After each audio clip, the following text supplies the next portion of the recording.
Please, someone help. That chimp's gone crazy. It's attacking my son. He's just a kid. Oh, God. That scream still echoes in the minds of the neighbors on Maplewood Drive. What began as an ordinary Saturday morning in suburban Ohio turned into a living nightmare. Glass shattered like gunfire. A dog barked wildly from across the street, and then the blood-curdling sound of a child's scream. Not one of those tantrum screams, but the kind that tells you something is very, very wrong. Inside the Martin family's living room, chaos had erupted. A chimpanzee over 5 feet tall and nearly 120 pounds was on top of 8-year-old Ethan Martin. The boy's face was slashed open, blood pouring down onto the beige carpet. His tiny arms flailed as the animal growled and pounded its fists into him like a drum. The couch tipped. A vase shattered.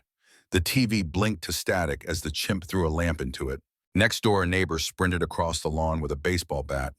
But by the time he reached the porch, the scene inside was almost too brutal to process.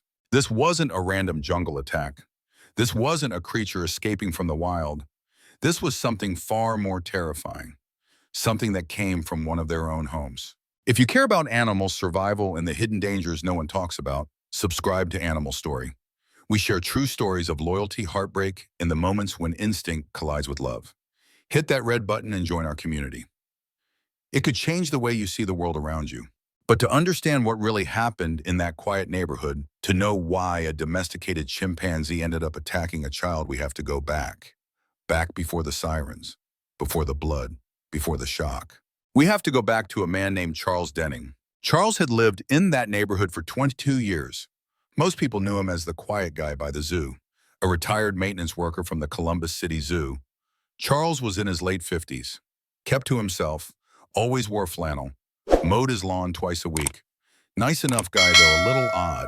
Ever since his wife passed away from pancreatic cancer, Charles had been alone. No kids, no pets, just a rusted pickup truck and a back porch full of bird feeders. But one rainy October evening that changed. A baby chimpanzee barely a few months old was found shivering in a crate near the zoo's loading dock.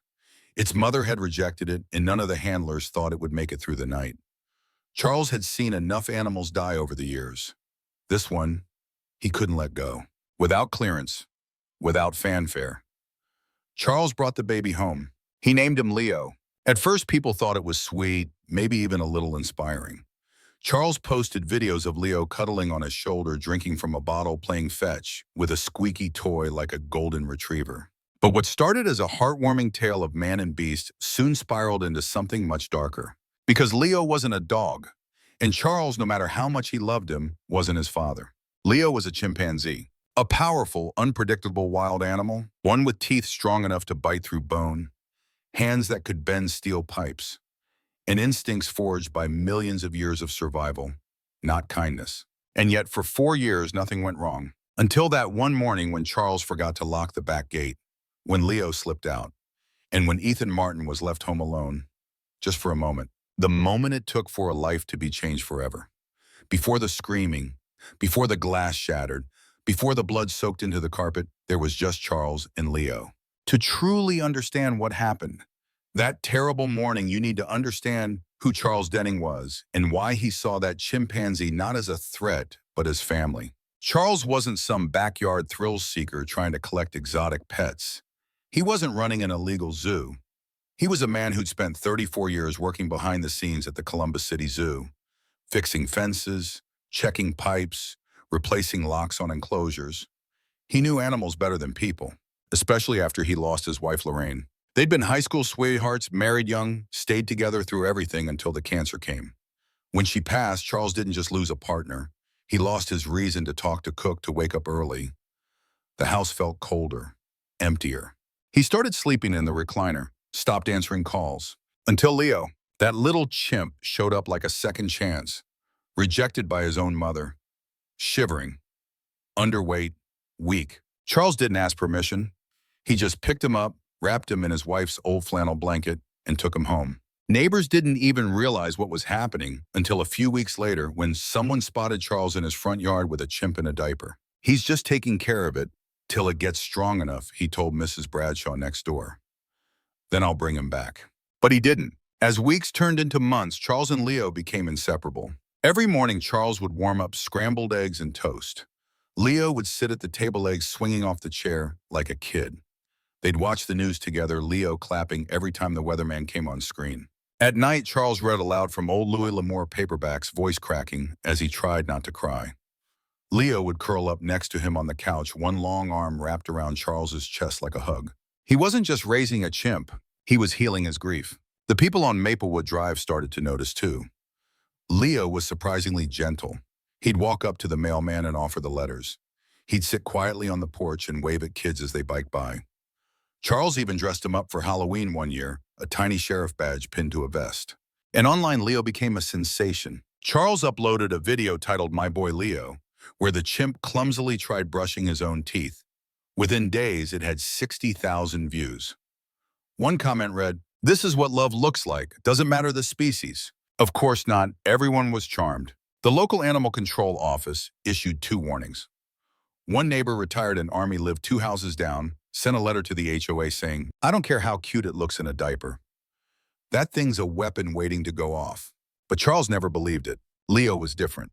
Leo was special. He would sit Leo down, look him in the eye and say, "You're not like the others. You're my son." And maybe Charles needed to believe that, because believing otherwise meant admitting the terrifying truth that no amount of love could change what Leo truly was. In his heart, Charles knew Leo was getting stronger. He saw the way Leo could now open heavy sliding doors without effort. He saw the sharpness in his eyes when strangers walked past. But he chose to trust the bond they had. And honestly, for a long time, that bond was real. Until the day Charles forgot to lock the back gate. Until the day Leo saw something in that house across the street that flipped a switch deep inside his mind. And by then, it was too late to stop what was coming. For 4 years, Charles and Leo lived a life that to them felt completely normal, almost sacred. From the outside, it might have looked odd.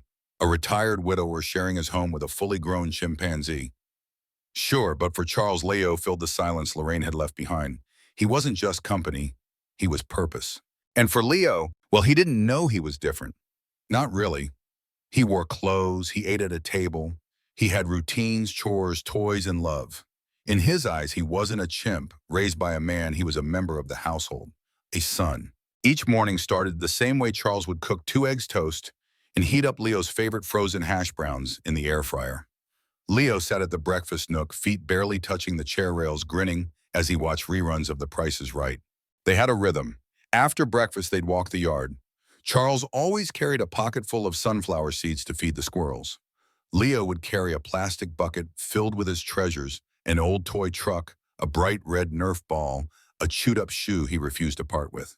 It wasn't long before the neighborhood knew exactly who Leo was. On Halloween, he handed out candy in a firefighter costume. At the 4th of July block party, he sat quietly next to Charles' hands, clamped over his ears during the fireworks. One Sunday morning, a little girl named Ava wandered too far down the sidewalk. Leo gently picked her up by the waist, turned her around, and gave her a soft nudge toward her front porch. Like a big, fuzzy babysitter, her mom had joked. People began to smile when they saw him. Some even brought treats over a banana bread loaf, a bag of peanuts, even hand-sewn pajamas someone made just for fun. Charles started posting more videos online. Leo learning to play catch, Leo brushing his teeth, Leo helping wash the car with a sponge. The internet couldn't get enough. One viral clip showed Leo wrapping his arms around Charles during a thunderstorm. As Charles whispered, "It's just rain, buddy. I got you." The video had 3.2 million views. Comments flooded in. "This is better than therapy. They were meant to find each other. We don't deserve animals like this." Even local news got involved. A feature titled "The Unlikely Family Next Door" aired on Channel 6. The interviewer asked Charles, "Don't you ever worry he's still a wild animal?" Charles just shook his head. "No, not Leo. He's different. He knows me. He'd never hurt me." And he believed that.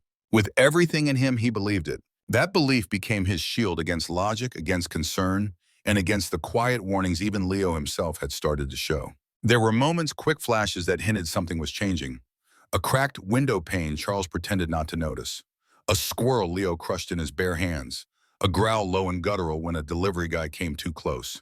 But those moments were brushed off. "It's just a phase," Charles would say. "He's getting older, that's all." He clung to the bond they had, that unspoken thread, that magic only they understood.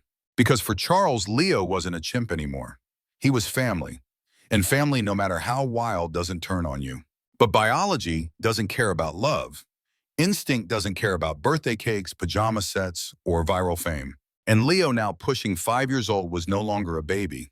He was a full-grown male chimpanzee, stronger than 5 grown men with canines that could rip through flesh and a brain wired for dominance. Still, every night Charles sat beside him on the couch and believed in the fairy tale that this bond was permanent, that their story would end gently, that love was enough. But just a few steps away across the street, in a house with an unlocked back door, fate was already moving. And Leo, no longer just Charles's boy, was about to remind the world what he really was.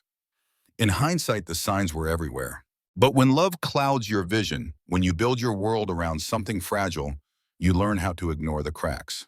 And Charles Denning, he was a master at ignoring cracks. It started with the little things. Leo began acting differently, more alert, more territorial. He didn't like when Charles took phone calls. He'd swat at the screen if a female voice came on.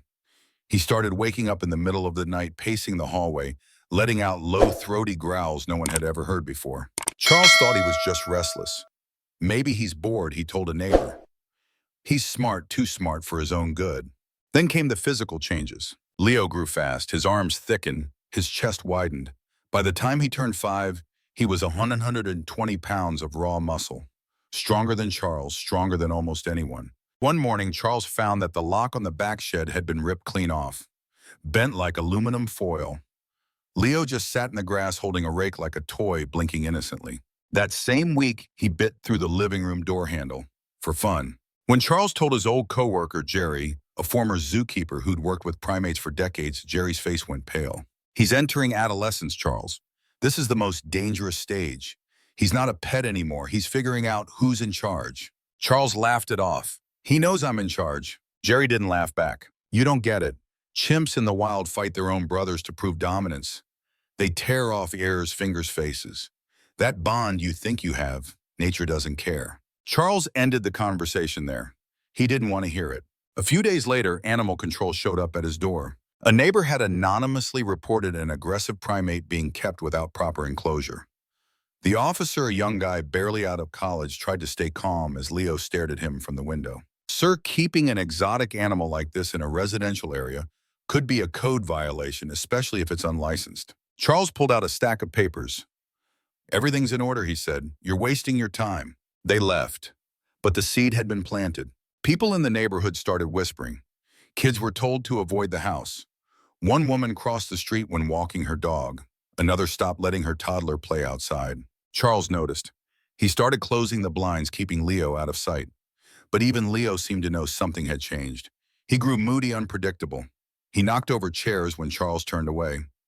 One afternoon, he threw a coffee mug across the room because Charles didn't give him a cookie. The bond, they still had it, but it was strained. Then came the day Charles took Leo on his usual evening walk around the block.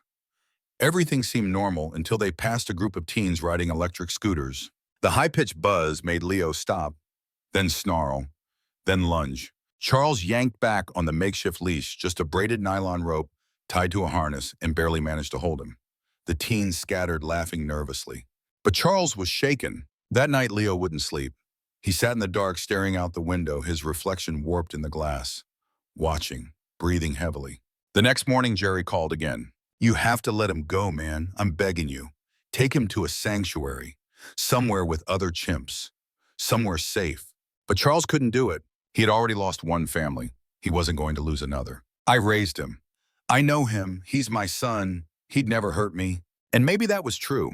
Maybe Leo would never hurt Charles. But Charles had forgotten one thing. There were other people in the world, other children, other sounds, other triggers, and he couldn't control all of them. Not forever. Just across the street, in the blue house with the red shutters, little Ethan Martin had just finished building a Lego tower in the sunroom. His mom had stepped outside to grab the trash bins. It took less than 60 seconds. The back door had been left cracked open, just wide enough. And Leo, now more animal than boy, was watching. Saturday morning, June 8th. The sun was just starting to burn through the early mist in the quiet suburb of Westerville, Ohio. Birds chirped, sprinklers ticked away on front lawns. It was one of those peaceful blue sky mornings where nothing feels like it could go wrong. And then everything did. Across the street from Charles Denning's house, 8-year-old Ethan Martin had just finished his cereal. His mom, Dana, stepped outside for a moment to bring in the trash bins. The back door was cracked barely an inch, just enough for a breeze, just enough for something to slip in. Leo was already watching from the window. No one saw him slip out, not even Charles, who was in the kitchen washing dishes. By the time anyone noticed, Leo was already inside the Martin home. Ethan was in the sunroom kneeling beside his Lego set, humming softly. He didn't hear the back door creak. He didn't see the blur of dark fur until it was too late. Leo moved faster than any human ever could. 1 second, Ethan was playing. The next, he was on the floor screaming. Leo was on top of him, fists pounding like thunder. He grabbed the boy's face, screaming something wild and guttural, something ancient. The walls shook. A lamp shattered. A scream tore through the house. Somebody help the chimps inside, he's tearing him apart. Dana heard the noise and sprinted back in, only to freeze at the doorway. There in her sunroom was a nightmare made real. Her son bloodied, curled up like a ball. Leo standing over him, snarling, mouth open, teeth red. She screamed. She grabbed the first thing she saw, a broom, and charged, swinging wildly.